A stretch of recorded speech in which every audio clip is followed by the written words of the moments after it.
Au nom du Père et du Fils et du Saint-Esprit. Amen. Mon Seigneur et mon Dieu, je crois fermement que tu es ici, que tu me vois, que tu m'entends. Je t'adore avec profonde révérence. Je te demande le pardon de mes péchés et la grâce de faire avec profit ce moment de prière. Ma Mère Immaculée, Saint Joseph, mon Père et Seigneur, mon ange gardien, intercédez pour moi. Aujourd'hui, vendredi saint, nous commémorons l'événement le plus triste de l'histoire de l'humanité, la mort de Jésus. Toi, Seigneur, tu es venu pour nous sauver, tu es venu pour nous ouvrir les portes du paradis, pour nous racheter du péché originel, nous racheter de nos péchés personnels. Et nous, les hommes, comment t'avons-nous remercié? Nous t'avons cloué à la croix. Car ceux qui ont cloué Jésus à la croix, ce sont certainement ceux qui ont crié « Crucifie-le » quand Pilate leur a demandé ce qu'il fallait qu'ils fassent de Jésus, mais n'en doutons pas. Il n'y a pas que eux qui ont cloué Jésus à la croix.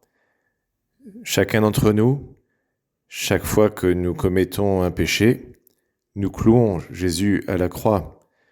Nous crions avec les autres, excités par nos passions, par le diable, « Crucifie-le, crucifie-le ». Oui, si toi, Seigneur, tu es mort, c'est pour moi, c'est aussi à cause de moi. Et je te demande pardon de cela et la grâce de ne plus jamais t'offenser, Seigneur. Je voudrais ne plus jamais t'offenser. Je voudrais vivre toujours avec toi, dans ton amitié, chercher à te faire plaisir en chacun de mes actes. L'an dernier, à la même date, le vendredi saint 2023, le prédicateur de la maison pontificale, c'est-à-dire celui qui prêche au pape et à la maison pontificale, à l'entourage du pape, au Saint-Siège, le vendredi saint, annonçait et disait la chose suivante.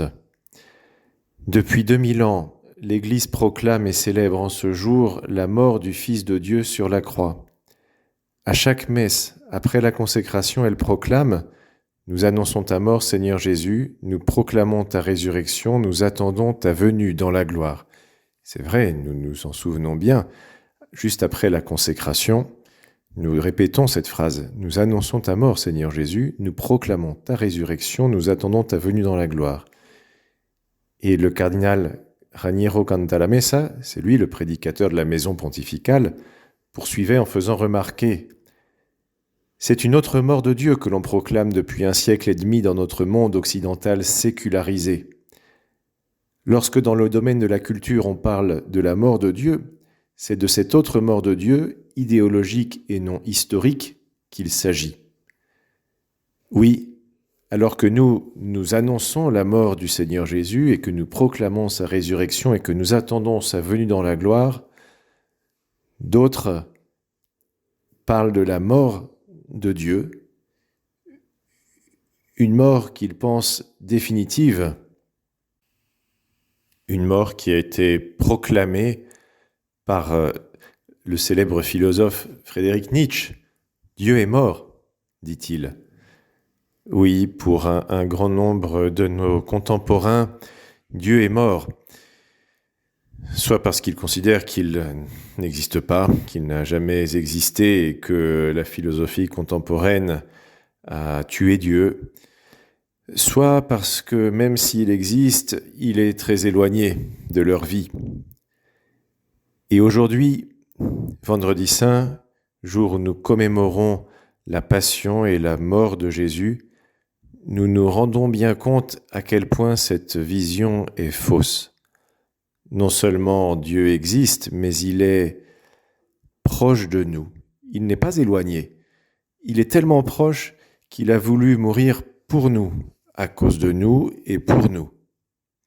C'est ce que nous célébrons aujourd'hui lors de l'office du Vendredi Saint. Et face à ceux qui disent que Dieu est mort, eh bien nous les chrétiens, nous proclamons que nous annonçons, c'est vrai, ta mort, Seigneur Jésus, mais nous proclamons aussi ta résurrection et nous attendons ta venue dans la gloire. Jésus est mort, mais il est ressuscité, il a vaincu la mort. Il ne peut plus mourir, et nous, si nous lui sommes fidèles, nous le suivrons. Nous aussi, nous mourrons tous, mais nous espérons ressusciter avec toi, Seigneur. Nous espérons te rejoindre dans ta gloire. L'homme contemporain occidental a voulu tuer Dieu. Il a voulu s'ériger en maître du bien et du mal. Il a cédé à la tentation d'Adam et Ève. Le serpent avait dit à Adam et Ève, « Si vous mangez du fruit, vous serez comme des dieux, connaissant le bien et le mal. » Et Adam et Ève ont cédé à cette tentation. Et l'homme contemporain, il cède également à cette tentation. Il veut lui aussi être comme un Dieu. Il veut lui aussi connaître le bien et le mal, et non seulement le connaître, mais le définir. C'est lui qui définit ce qui est bon et ce qui est mauvais au gré de ses envies. Il n'y a plus de vérité. La vérité, c'est ce que l'homme dit à un moment donné, et elle peut parfaitement changer le jour d'après. Voilà un monde dans lequel Dieu n'existe plus. C'est un monde flou, c'est un monde où il n'y a plus rien de stable, c'est un monde où il n'y a plus rien de vrai, c'est un monde où l'homme est abandonné à lui-même, c'est un monde liquide, c'est un monde dont nous ne voulons pas. Voilà, Seigneur, nous ne voulons pas de ce monde. Nous voulons vivre véritablement dans la vérité, nous voulons vivre auprès de toi, nous voulons t'accompagner, nous ne voulons pas être les maîtres de notre propre vie, nous voulons te soumettre notre vie, nous savons que c'est ce qu'il y a de meilleur pour nous. Il n'y a rien de meilleur pour nous que de t'être soumis, Seigneur. Or, combien de personnes pensent que être soumis à Dieu est quelque chose de mauvais? Eh bien non, c'est quelque chose de très bon parce que Dieu est très bon, parce que nous avons été créés par lui, parce que lui sait bien mieux que nous ce qui est bon pour nous. Et Seigneur, eh bien nous ne voulons pas vivre comme si tu n'existais pas. Au contraire, nous voulons, et je veux, que toute ma vie soit marquée par ton amour, par la charité, par toutes les autres vertus que tu me demandes de vivre, par toutes les autres vertus que tu me donnes, et en particulier par la foi, par l'espérance, et comme je le disais à l'instant, par la charité aussi, Seigneur. Alors aujourd'hui, lors de l'office du Vendredi Saint, et lors du Vendredi Saint en général, nous rappelons, Seigneur, que tu es mort pour nous, que tu es mort pour moi. Je vois bien tous les fruits de ton sacrifice, Seigneur. Je sais que tu m'as réconcilié avec Dieu parce que par ce sacrifice, mes péchés peuvent être pardonnés. Dans mon baptême, j'ai été complètement lavé, nettoyé, purifié de toute trace de péché, même s'il reste les conséquences du péché originel, ce que les théologiens appellent en latin le fomes peccati, la trace du péché qui fait qu'il y a des inclinations mauvaises en moi. Mais j'ai été purifié, Seigneur, et chaque fois que je te demande pardon, tu me pardonnes. Chaque fois que je me confesse, tu me pardonnes, tu appliques les mérites infinis de ton sacrifice à mon âme qui est nettoyée et purifiée. Le fruit de ton sacrifice, je le vois également, Seigneur, dans l'Eucharistie, ce don très précieux qui me montre combien ta résurrection est indissociable de ta passion et de ta mort. Sans ton sacrifice sur la croix, Seigneur, sans ta mort, il n'y aurait pas eu de salut pour moi, il n'y aurait pas eu de salut pour qui que ce soit.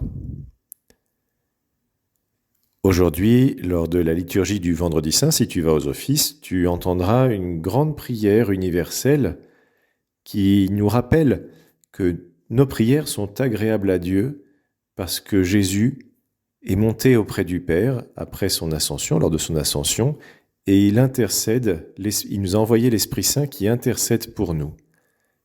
Cette longue prière universelle, eh bien sa longueur même va nous rappeler que la mort de Jésus produit des fruits universels.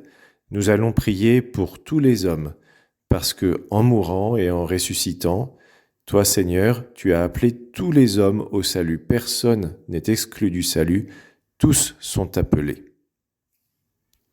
Près de la croix, il y a la Vierge Marie qui nous accompagne et qui intercède pour nous. Je te remercie, mon Dieu, des bonnes résolutions, des actes d'amour et des inspirations que tu m'as communiquées dans cette méditation. Je te demande de m'aider à les mettre en pratique. Ma Mère Immaculée, Saint Joseph, mon Père et Seigneur, mon ange gardien, intercédez pour moi.